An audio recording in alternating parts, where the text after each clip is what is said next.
I just notice all this kind of stuff, right? Just sort of.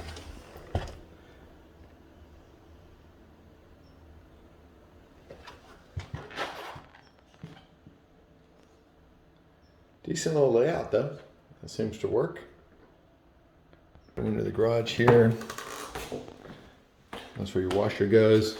Electrical panels updated. Oh, by the way, that's Square D. That's the company I used to work for out of college. Boom. Hot water heater strapped. It looks like the overflow boom is exited. This one little sheet box back there. There you go. All right. So let's go upstairs. So you have two entrances into the family room. There's the door that goes up there. And let's go upstairs. All right, so you got sort of this tile floor. Again, they got this. This is just laminate flooring, not engineered wood flooring.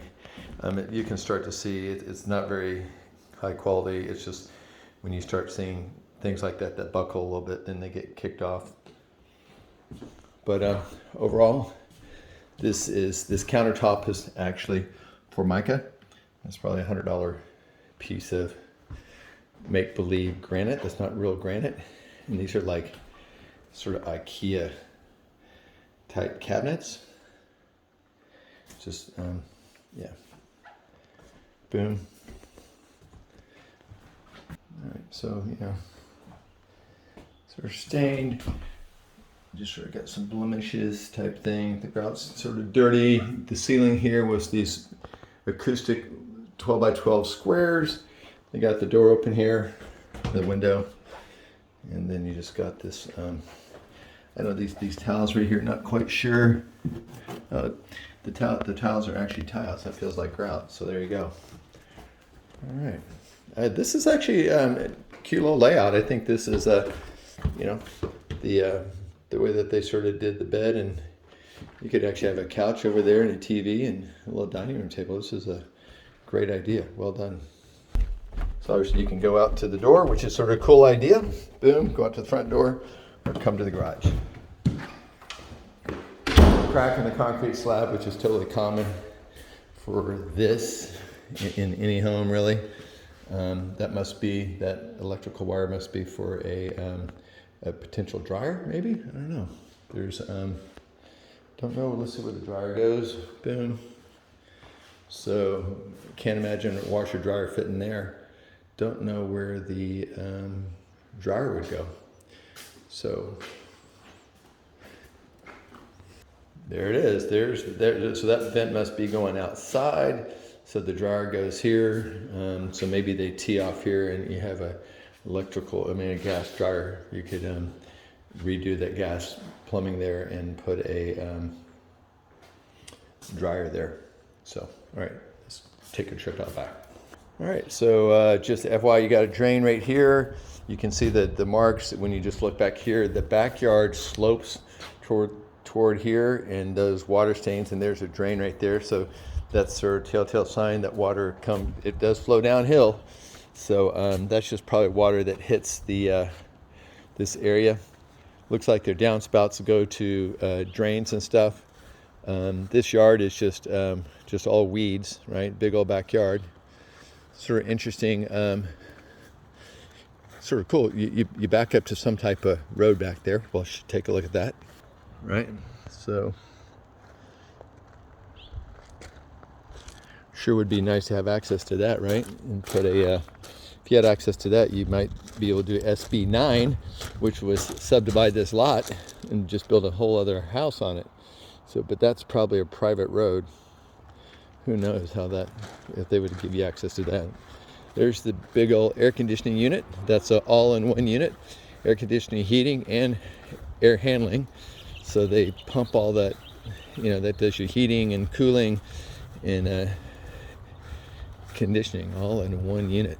So, all right. So the general slope of the yard, just FYI, it looks like it sort of slopes toward the house.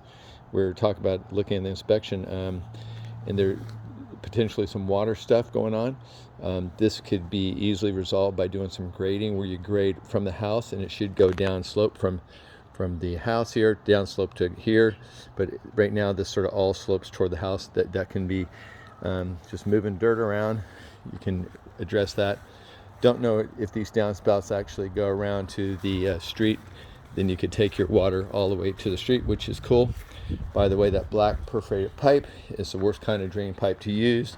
You should be using solid PVC.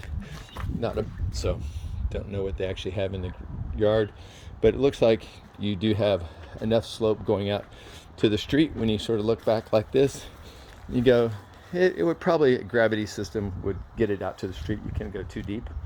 But there you go, nice big old backyard. Relatively private. You got your sprinklers. What do we got here? Looking underneath the house. Looks like, oh, there is a sump pump system right there. Shazam, the gravel's allowed the water to go in there. And then that's a box, a well down there, and it pumps water out. And it looks like so there you go. That sort of answers the sloping coming toward the house. My general idea, I mean, the sump pump's fine, but the other thing is that, wouldn't it be nice to keep the water away from not getting in the house? And again, what you could do is put a French drain system in, which is basically from right here, you dig a trench that could be like 2 feet. You want to go below the foundation, but a trench from there, just follow all the way that gravel and just dig it down 2 feet, put a perforated pipe with some gravel and stuff, and try to catch the water before it gets underneath the house. So most likely with the general slope here, the water is coming down just that direction. So that's not a major concern, but it's something you want to deal with. And the side yard access here, I was wondering how wide this was. You can't get a car back here. Here's a split unit. That's the air conditioning unit that goes up to the family room upstairs. Basic cracks and stuff in the concrete. That's just the way it goes. These guys here have a little bit of a V-ditch that they got going. Looks like that V-ditch is on their property. Boom. So there you go about that. All right, I will send you this video and talk to you in a little bit. There's just some cleanup. I mean, maybe that used to be the mailbox that would drop inside there. There you go. That's the exhaust for the hot water heater that goes up there on the outside. Again, that step that might be a little bit big. I'm not sure what the actual code is. There you go. Looks like this fascia here, this trim and fascia is actually new. And there you go. And then you got the neighborhood.